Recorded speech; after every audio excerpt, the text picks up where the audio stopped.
ನಮಸ್ಕಾರ friends, welcome back to my channel. ನಾನು Pooja.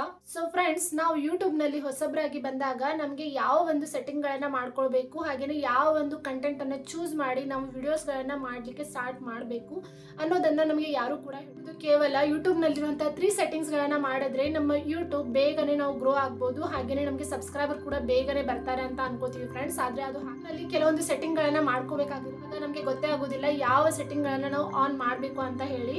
So ಹಾಗಾಗಿನೇ ಫ್ರೆಂಡ್ಸ್, ಅಂತ ಅನುಭವದ ಮೇಲೆ ನಿಮಗೆ ಹೇಳ್ತಾ ಇದ್ದೀನಿ, YT ಸ್ಟುಡಿಯೋನಲ್ಲಿರುವಂಥ ಈ 3 ಸೆಟ್ಟಿಂಗ್ಗಳನ್ನು ನೀವು ಮಾಡ್ಕೊಂಡಿಲ್ಲ ಅಂತ ಅಂದರೆ ಇವತ್ತೇ ಹೋಗಿ ಮಾಡ್ಕೊಳ್ಳಿ ಫ್ರೆಂಡ್ಸ್. ಸೊ ಮಾಡ್ಕೊಳ್ಳೋದ್ರಿಂದ ಏನಾಗುತ್ತೆ, ನಿಮ್ಮ ಒಂದು ವಿಡಿಯೋಸ್ಗಳಿಗೆ ಚೆನ್ನಾಗಿ ರೀಚ್ ಸಿಗುತ್ತೆ, ಹಾಗೆ ನಿಮ್ಮ ವಿಡಿಯೋಸ್ಗಳು ಕೂಡ ಸರ್ಚಿಂಗ್ ಲಿಸ್ಟ್ನಲ್ಲಿ ಬರುತ್ತೆ, ಮತ್ತು ಯೂಟ್ಯೂಬ್ ಅಲ್ಗೋರಿದಮ್ ಕೂಡ ನಿಮ್ಮ ವಿಡಿಯೋಸ್ಗಳನ್ನು ಪುಷ್ ಮಾಡುತ್ತೆ ಫ್ರೆಂಡ್ಸ್. ಇದರಿಂದ ಏನಾಗುತ್ತೆ, ನಿಮಗೆ ಸಬ್ಸ್ಕ್ರೈಬರ್ ಕೂಡ ಬೇಗ ಬರ್ತಾರೆ, ಹಾಗೆಯೇ ವಾಚ್ ಅವರ್ಸ್ ಕೂಡ ಕಂಪ್ಲೀಟ್ ಆಗುತ್ತೆ ಫ್ರೆಂಡ್ಸ್. ಹಾಗಾಗಿ ಸೆಟ್ಟಿಂಗ್ಸ್ಗಳನ್ನು ಆನ್ ಮಾಡ್ಕೊಂಡಿಲ್ಲ, ಒಮ್ಮೆ ನಿಮ್ಮ YT ಸ್ಟುಡಿಯೋನಲ್ಲಿ ಈ ಸೆಟ್ಟಿಂಗ್ಗಳು ಆನ್ ಆಗಿವೆಯೋ ಇಲ್ವೋ ಅಂತ ನೋಡ್ಕೊಂಡು ಆನ್ ಮಾಡ್ಕೊಳ್ಳಿ ಫ್ರೆಂಡ್ಸ್.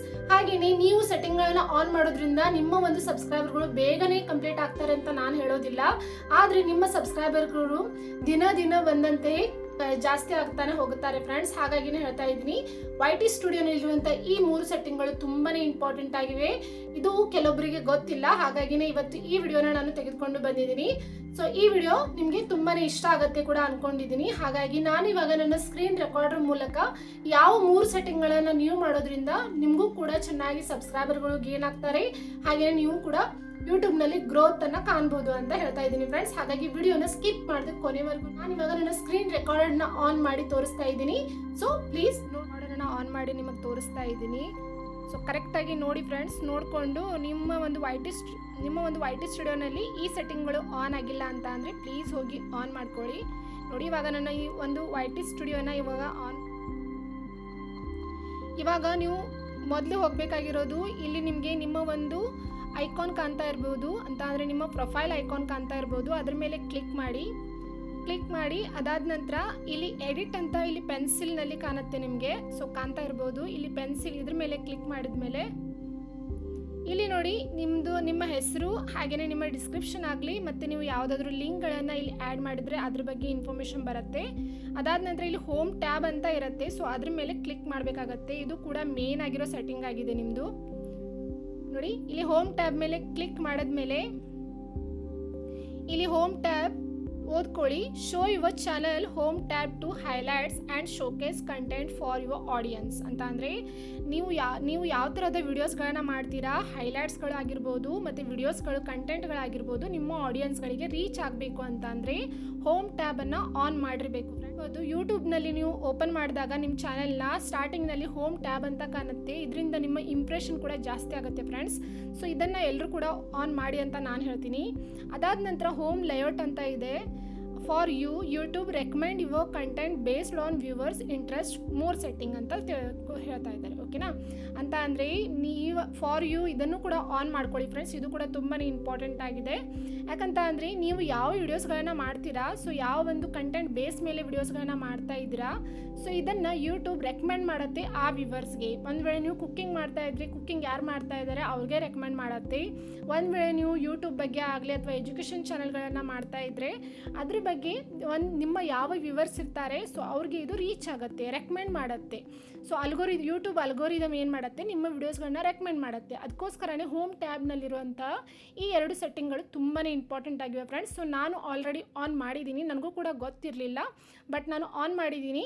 ಸೊ ಅದರಿಂದನೇ ನನ್ನ ಒಂದು ಸಬ್ಸ್ಕ್ರೈಬರ್ ಕೂಡ ಗೇನ್ ಆಗ್ತಾ ಇದ್ದಾರೆ. ಸೊ ನೋಡಿ, ಇವಾಗ ನೀವು ಕೂಡ ಆನ್ ಮಾಡ್ಕೊಳ್ಳಿ. ಅದಾದ ನಂತರ ಇಲ್ಲಿ ಬ್ಯಾಕ್ ಬನ್ನಿ. ಇಲ್ಲಿ ಬ್ಯಾಕ್ ಬಂದುಬಿಟ್ಟು ನೋಡಿ, ಇದು YT ಸ್ಟುಡಿಯೋ. ಇವಾಗ ನೀವು ಬರಬೇಕು, ಕಮ್ಯುನಿಟಿ ಅಂತ ಇದೆ ಅಲ್ವಾ, ಸೊ ಕಮ್ಯುನಿಟಿ ಮೇಲೆ ಕ್ಲಿಕ್ ಮಾಡಿ. ಕಮ್ಯುನಿಟಿ ಮೇಲೆ ಕ್ಲಿಕ್ ಮಾಡಿದ್ಮೇಲೆ ಇಲ್ಲಿ ನಿಮಗೆ ಕಮೆಂಟ್ ಎಷ್ಟು ಮಾಡಿದ್ದಾರೆ, ಹಾಗೆಯೇ ಮಂತ್ಲಿ ಆಡಿಯನ್ಸ್ ಎಷ್ಟಿದ್ದಾರೆ, ಸೊ ಇದ್ರ ಬಗ್ಗೆ ಎಲ್ಲ ಡೀಟೇಲ್ ಆಗಿ ಇಲ್ಲಿ ಇನ್ಫಾರ್ಮೇಷನನ್ನು ಕೊಟ್ಟಿರ್ತಾರೆ ನಿಮಗೆ. ಓಕೆನಾ, ಸೊ ಇವಾಗ ನೀವೇನು ಮಾಡಬೇಕು, ಇಲ್ಲಿ ವ್ಯೂ ಆಲ್ ಅಂತ ಇದೆ ಅಲ್ವಾ, ಸೊ ಇಲ್ಲಿ ಕ್ಲಿಕ್ ಮಾಡಿ.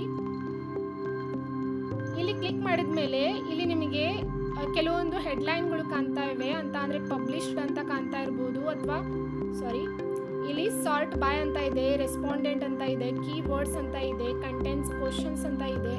ಕಂಟೆಂಟ್ ಕ್ವಶನ್ ಅಂತ ಇದೆ, ಹಾಗೆಯೇ ಪಬ್ಲಿಕ್ ಸಬ್ಸ್ಕ್ರೈಬರ್ಸ್ ಅಂತ ಇದೆ, ಸಬ್ಸ್ಕ್ರೈಬರ್ ಕೌಂಟ್ ಕೂಡ ಕೊಟ್ಟಿರ್ತಾರೆ ಫ್ರೆಂಡ್ಸ್. ಸೊ ಸಬ್ಸ್ಕ್ರೈಬರ್ ನಮಗೆ ಎಷ್ಟು ಬೇಕು ಅನ್ನೋದನ್ನು ಕೂಡ ಯೂಟ್ಯೂಬ್ನವರೇ ನಮಗೆ ರೆಕಮೆಂಡ್ ಮಾಡಿದ್ದಾರೆ. ಬಟ್ ಈ ಸೆಟ್ಟಿಂಗ್ ಬಗ್ಗೆ ನಮಗೆ ಗೊತ್ತಿರೋದಿಲ್ಲ. ಸೊ ಹಾಗಾಗಿನೇ ನಾನು ನಿಮಗೆ ಇವತ್ತು ಈ ವಿಷಯದ ಮೇಲೆ ಹೇಳ್ತಾ ಇದ್ದೀನಿ ಫ್ರೆಂಡ್ಸ್. ಈ ಸೆಟ್ಟಿಂಗ್ಗಳು ತುಂಬಾ ಇಂಪಾರ್ಟೆಂಟ್ ಆಗಿವೆ. ಹಾಗೆಯೇ ಎಲ್ಲರೂ ಕೂಡ ಈ ಸೆಟ್ಟಿಂಗ್ಗಳೆಲ್ಲ ಆನ್ ಮಾಡ್ಕೊಳ್ಳಿ. ಇವಾಗ ನೋಡಿ, ಇಲ್ಲಿ 2 ಡಾಟ್ಸ್ ಅಂತ ಇರ್ಬೋದು, ಬಾಣದ ಥರ, ಆ ಕಡೆ ಒಂದು ಈ ಕಡೆ ಒಂದು. ಇಲ್ಲಿ ಕ್ಲಿಕ್ ಮಾಡ್ತಾ ಇದ್ದೀನಿ. ಸೊ ಇದ್ರ ಮೇಲೆ ಕ್ಲಿಕ್ ಮಾಡಿದ್ಮೇಲೆ ಇಲ್ಲಿ ಫಿಲ್ಟರ್ ಅಂತ ಬರುತ್ತೆ ನಿಮಗೆ, ಸರಿನಾ? ಸೊ ಫಿಲ್ಟರ್ ಅಂತ. ಸೊ ಈ ಸೆಟ್ಟಿಂಗ್ ಅಂತೂ ತುಂಬಾ ಇಂಪಾರ್ಟೆಂಟ್ ಆಗಿದೆ ನೋಡಿ. ಫಿಲ್ಟರ್ಸ್ನಲ್ಲಿ ಪಬ್ಲಿಷ್ಡ್ ಮತ್ತು ಹೆಲ್ಡ್ ಅಂತ ಇರುತ್ತೆ. ಸೊ ಇದು ಎಲ್ಲರದು ಕೂಡ ಪಬ್ಲಿಷ್ಡ್ ಆಗಿರುತ್ತೆ. ವಿಡಿಯೋಸ್ಗಳು ಪಬ್ಲಿಷ್ ಆಗ್ತಾ ಇರ್ತವೆ ಅಲ್ವಾ, ಯಾಕಂದರೆ ನೀವು ಅನ್ಲಿಸ್ಟ್ ಮಾಡಿ ಪಬ್ಲಿಕ್ ಮಾಡ್ತಾ ಇರ್ತೀವಿ, ಹಾಗಾಗಿ ಪಬ್ಲಿಷ್ಡ್ ಅಂತಲೇ ಬರುತ್ತೆ. ಇನ್ನು ನೆಕ್ಸ್ಟ್ನಲ್ಲಿ ನೋಡಿ, ರೆಸ್ಪಾನ್ಸ್ ಸ್ಟೇಟಸ್ ಅಂತ ಇದೆ. ಇದು ತುಂಬಾ ಇಂಪಾರ್ಟೆಂಟ್ ಫ್ರೆಂಡ್ಸ್. ನೋಡಿ, ರೆಸ್ಪಾನ್ಸ್ ಸ್ಟೇಟಸ್ ಅಂತ ಅಂದರೆ ನೀವು ಯಾವಾಗ ಕಮೆಂಟನ್ನು ನೀಡ್ತೀರಾ, ಯಾರಾದರೂ ನಿಮಗೆ ಕಮೆಂಟ್ ಮಾಡಿದಾಗ ನೀವು ಅದಕ್ಕೆ ಉತ್ತರವನ್ನು ಕೂಡ ನೀಡಿರ್ತೀರಾ, ಅಂದರೆ ರಿಪ್ಲೈ ಕೊಟ್ಟಿರ್ತೀರಾ. ಆದರೆ ಇದು ಕೆಲವೊಂದು ಸಲ ಏನಾಗಿರ್ತದೆ, ಅನ್ರೆಸ್ಪಾಂಡೆಂಟ್ ಅಂತ ಇರುತ್ತೆ, ಓಕೆನಾ? ಸೊ ಅನ್ರೆಸ್ಪಾಂಡೆಂಟ್ ಅಂತ ಇರುತ್ತೆ. ನಂದು ಇಲ್ಲಿ ರೆಸ್ಪಾಂಡ್ ಅಂತಲೇ ಇದೆ. ಸೊ ಹಾಗಾಗಿ ಅನ್ರೆಸ್ಪಾಂಡ್ ಅಂತ ನಿಮ್ದು ಏನಾದರೂ ಇದ್ದರೆ ನೀವು ಇಲ್ಲಿ ರೆಸ್ಪಾಂಡ್ ಅಂತ ಮಾಡ್ಕೊಳ್ಳಿ ಫ್ರೆಂಡ್ಸ್. ಸೊ ರೆಸ್ಪಾಂಡ್ ಅಂತ ಮಾಡೋದ್ರಿಂದ ಏನಾಗುತ್ತೆ, ಇದು ಯಾವಾಗಲೂ ಸೇವ್ ಆಗಿರುತ್ತೆ ಮತ್ತು ಯೂಟ್ಯೂಬ್ ಅಲ್ಗೋರಿದಮ್ಗೆ ಗೊತ್ತಾಗುತ್ತೆ ನಿಮ್ಮ ವಿಡಿಯೋಸ್ಗಳು ಕೂಡ ರನ್ ಆಗ್ತಾ ಇವೆ, ಹಾಗೆ ನಿಮಗೂ ಕೂಡ ಕಮೆಂಟ್ಗಳು ಬರ್ತಾ ಇವೆ, ನೀವು ಕೂಡ ಒಂದು ಆಡಿಯನ್ಸ್ ಪ್ರಾಬ್ಲಮನ್ನು ಸಾಲ್ವ್ ಮಾಡ್ತಾ ಇದ್ದೀರಾ ಅಂತ ಗೊತ್ತಾಗಿ ನಿಮ್ಮ ವಿಡಿಯೋಸ್ಗಳು ಪುಷ್ ಆಗುತ್ತೆ ಫ್ರೆಂಡ್ಸ್. ಇನ್ನು ನೋಡಿ, ಇಲ್ಲಿ ಕೀವರ್ಡ್ ಅಂತ ಇದೆ. ಕೀವರ್ಡ್ ಅಂತ ಅಂದರೆ ಇಲ್ಲಿ ನೀವು ವ್ಯಾಲ್ಯೂನ ಆ್ಯಡ್ ಮಾಡಬೇಕಾಗತ್ತೆ. ನಾನು ಅದನ್ನ ನಿಮಗೆ ಹೇಳ್ತೀನಿ. ಸೊ ನೋಡಿ, ನೆಕ್ಸ್ಟಲ್ಲಿ ಕೊಟ್ಟಿದ್ದಾರೆ ಕಂಟೆಂಟ್ಸ್ ಕ್ವಶನ್ಸ್ ಅಂತ ಕೊಟ್ಟಿದ್ದಾರೆ, ಹಾಗೆಯೇ ಪಬ್ಲಿಕ್ ಸಬ್ಸ್ಕ್ರೈಬರ್ಸ್ ಅಂತ ಕೊಟ್ಟಿದ್ದಾರೆ. ಸೊ ನೋಡಿ, ಕಂಟೆಂಟ್ಸ್ ಕ್ವಶನ್ ನಮಗೆ ಇಂಪಾರ್ಟೆಂಟ್ ಇರೋದಿಲ್ಲ, ನಮಗೆ ಪಬ್ಲಿಕ್ ಸಬ್ಸ್ಕ್ರೈಬರ್ಸ್ ಇಂಪಾರ್ಟೆಂಟ್ ಇರ್ತಾರೆ. ಸೊ ಈ ಒಂದು ಸೆಟ್ಟಿಂಗನ್ನು ಕೂಡ ನಾವು ಮಾಡ್ಕೊಂಡಿರಬೇಕು. ಸೊ ನಾನು ಕೂಡ ಮೊದಲು ಮಾಡ್ಕೊಂಡಿರಲಿಲ್ಲ, ಬಟ್ ನನಗೆ ಈ ಇನ್ಫಾರ್ಮೇಷನ್ ಗೊತ್ತಾದ ಮೇಲೆ ನಾನು ಕೂಡ ಈ ಸೆಟ್ಟಿಂಗ್ಗಳನ್ನು ಮಾಡ್ಕೊಂಡಿದ್ದೀನಿ ಫ್ರೆಂಡ್ಸ್. ಸೊ ನೋಡಿ, ಪಬ್ಲಿಕ್ ಸಬ್ಸ್ಕ್ರೈಬರ್ ಅಂತ ಮಾಡಿಕೊಂಡು ಇಲ್ಲಿ ಸಬ್ಸ್ಕ್ರೈಬರ್ ಕೌಂಟ್ ಅಂತ ಕೊಟ್ಟಿದ್ದಾರೆ. ಇಲ್ಲಿ subscriber count 100, subscriber count 1K, 10K, 100K, 1 million ಅಂತ ಕೊಟ್ಟಿದ್ದಾರೆ, ಓಕೆನಾ? ಸೊ ನಮಗೆ ಸ್ಟಾರ್ಟಿಂಗ್ನಲ್ಲಿ 1 ಮಿಲಿಯನ್ ಏನು ಬೇಡ, ನಮ್ಮ ಒಂದು ಸಬ್ಸ್ಕ್ರೈಬರ್ ಎಷ್ಟಿರ್ತಾರೆ ಅಂತ ಅಂದರೆ ನಿಮ್ಮ ಸಬ್ಸ್ಕ್ರೈಬರ್ಗಳು 100 ಇದ್ದರೆ ನೀವು 1K ಅಂತ ಇಲ್ಲಿ ಸೆಲೆಕ್ಟ್ ಮಾಡ್ಬೋದು. ನಿಮ್ಮ ಸಬ್ಸ್ಕ್ರೈಬರ್ ಇಲ್ಲಿ 10K ಇದ್ದರೆ ನೀವು 100K ಅಂತ ನೀವು ಇಲ್ಲಿ ಸೆಲೆಕ್ಟ್ ಮಾಡ್ಬೋದು ಫ್ರೆಂಡ್ಸ್, ಓಕೆನಾ? ನಿಮ್ಮ ಸಬ್ಸ್ಕ್ರೈಬರ್ ಒಂದು ವೇಳೆ 50 ಇದ್ದರೆ ನೀವಿಲ್ಲಿ 100 ಅಂತ ಸೆಲೆಕ್ಟ್ ಮಾಡ್ಬೋದು. ಸೊ ನಿಮ್ಮ ಸಬ್ಸ್ಕ್ರೈಬರ್ ಎಷ್ಟಿದ್ದಾರೆ ಅದ್ರ ಮೇಲೇ ನೀವು ಇಲ್ಲಿ ಕೀವರ್ಡ್ಸ್ ವ್ಯಾಲ್ಯೂನ ಹಾಕಬೇಕಾಗತ್ತೆ. ಸೊ ಇದನ್ನು ನೆನಪಿಡಿ, ಸಬ್ಸ್ಕ್ರೈಬರ್ 100 ಇದ್ದರೆ ನೀವು 10K ಅಂತ ಹಾಕಬಾರ್ದು. ನಿಮ್ಮ ಒಂದು ಸಬ್ಸ್ಕ್ರೈಬರ್ ಕೌಂಟ್ ಎಷ್ಟಿದೆ ಇವಾಗ ಪ್ರೆಸೆಂಟಾಗಿ, ಸೊ ಅದನ್ನು ನೋಡಿಕೊಂಡು ನೀವು ಇಲ್ಲಿ ವ್ಯಾಲ್ಯೂನ ಆ್ಯಡ್ ಮಾಡಬೇಕಾಗತ್ತೆ. ಸೊ ನಾನಿಲ್ಲಿ 1Kನ ಆ್ಯಡ್ ಮಾಡಿದ್ದೀನಿ. ಸೊ ನನಗೆ 1K ಸಾಕಿವಾಗ, ಸೊ ಹಾಗಾಗಿ ನಾನು 1Kನ ಆ್ಯಡ್ ಮಾಡಿಬಿಟ್ಟು ನೋಡಿ, ಇಲ್ಲಿ set current filters as your default view ಅಂತ ಇರುತ್ತೆ. ಇಲ್ಲಿ ನೀವು ಒಂದು ರೈಟ್ ಮಾರ್ಕನ್ನು ಹಾಕಬೇಕಾಗತ್ತೆ, ಓಕೆನಾ? ಸೊ ನಂದು ಆಲ್ರೆಡಿ ಸೆಟ್ ಆಗಿದೆ, ಹಾಗಾಗಿ ನಾನೇನು ಮಾಡ್ತಾ ಇಲ್ಲ, ನಿಮ್ಗೆ ತೋರಿಸ್ತಾ ಇದ್ದೀನಿ. ಇಲ್ಲಿ ಕೀವರ್ಡ್ ಕೂಡ ಎಲ್ಲಿ ಹಾಕಬೇಕಂತ ಕೂಡ ಹೇಳ್ತೀನಿ, ಸರಿನಾ? ಇಲ್ಲಿ ಅಪ್ಲೈ ಮೇಲೆ ಇವಾಗ ಕ್ಲಿಕ್ ಮಾಡಿದ್ಮೇಲೆ ನೋಡಿ, ಇಲ್ಲಿ ಸ್ಟಾರ್ಟಿಂಗ್ನಲ್ಲಿ ಅನ್ರೆಸ್ಪಾಂಡ್ ಅಂತ ಇದ್ದರೆ ನಿಮ್ಮದು ರೆಸ್ಪಾಂಡ್ ಅಂತ ಬರುತ್ತೆ. ಇನ್ನು ಕೀವರ್ಡ್ ಇದ್ದಲ್ಲಿ ನೀವು ಎಷ್ಟು ಹಾಕಬೇಕಿಲ್ಲಿ, ನಾನಿಲ್ಲಿ 1K ಅಂತ ಹಾಕಿ ಅಪ್ಲೈಯನ್ನು ಕೊಡ್ತಾ ಇದ್ದೀನಿ, ಸರಿನಾ?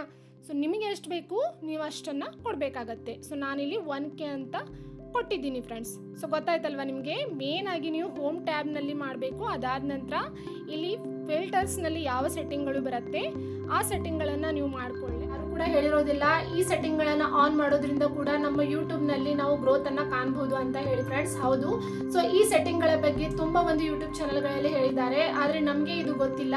ಹಾಗಾಗಿ ಇದು ನಿಮಗೆ ಗೊತ್ತಿದೆಯೋ ಇಲ್ಲೋ ಅಂತ ಹೇಳಿ ನಾನು ಈ ವಿಡಿಯೋನ ಮಾಡಿದ್ದೀನಿ. ಸೊ ಒಂದು ವೇಳೆ ನೀವು ಸೆಟ್ಟಿಂಗ್ಗಳನ್ನು ಆನ್ ಮಾಡಿಲ್ಲ ಅಂತ ಅಂದರೆ ಆನ್ ಮಾಡ್ಕೊಳ್ಳಿ ಫ್ರೆಂಡ್ಸ್, ಇವತ್ತೇ ಹೋಗಿ. ಸೊ ಈ ಸೆಟ್ಟಿಂಗ್ಗಳು ತುಂಬಾ ಇಂಪಾರ್ಟೆಂಟ್, ಮತ್ತೆ ಈ ಸೆಟ್ಟಿಂಗ್ಗಳು ತುಂಬಾ ಇಂಪಾರ್ಟೆಂಟ್ ಆಗಿವೆ. ಹಾಗೆಯೇ ನಿಮಗೆ ಈ ವಿಡಿಯೋ ಹೇಗೆ ಅನಿಸಿದೆ ಅಂತ ನನಗೆ ಕಮೆಂಟ್ ಬಾಕ್ಸ್ನಲ್ಲಿ ತಿಳಿಸಿ. ಮತ್ತು ನಿಮಗೆ ವಿಡಿಯೋ ಯಾವ ವಿಷಯದ ಮೇಲೆ ಬೇಕು ಅಂತ ನನಗೆ ಕಮೆಂಟ್ ಬಾಕ್ಸ್ನಲ್ಲಿ ತಿಳಿಸಿದ್ರೆ ನಾನು ಅದೇ ವಿಷಯದ ಮೇಲೆ ಫ್ರೆಂಡ್ಸ್. ಹಾಗಾಗಿ ಆಗಿರಿ. ಮತ್ತು ಈ ವಿಡಿಯೋ ನಿಮಗೆ ಸ್ವಲ್ಪವಾದ ಇಷ್ಟವಾದಲ್ಲಿ ಪ್ಲೀಸ್ ಒಂದು ಲೈಕ್, ಶೇರ್ ಹಾಗೆ ಕಮೆಂಟ್ ಮಾಡೋದನ್ನು ಮರಿಬೇಡಿ. ಮುಂದೆ ಸಿಗೋಣ, ಅಲ್ಲಿವರೆಗೂ ಬಾಯ್.